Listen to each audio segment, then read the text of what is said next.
Good morning everyone, কেমন আছো তোমরা সবাই? আশা করি সবাই অনেক ভালো আছো। আর দেখো, সকালবেলা ঘুম থেকে উঠে এরকম দৃশ্য দেখলে সবারই মন ভালো হয়ে যায়। তো আমি তো চলে যাচ্ছিলাম সকালে মাঠে, আর যেতে যেতে তো এই ফুলটা আমি রাস্তা থেকে পেয়েছিলাম। এমনি তো আর কেউ ফুল দেওয়ার নেই, তো সেলফ গিফট করে দিলাম।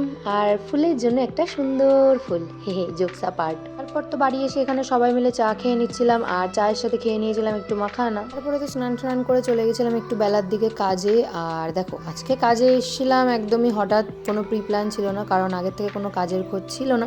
হঠাৎ করে দিদি বলেছিল কাজ আছে, তো চলে এসেছিলাম। আর দেখো, আজকে আমাদের সাথে ছিল নতুন কিছু বন্ধু, আর সব থেকে তো কিউট ছিল এই হাতিটা।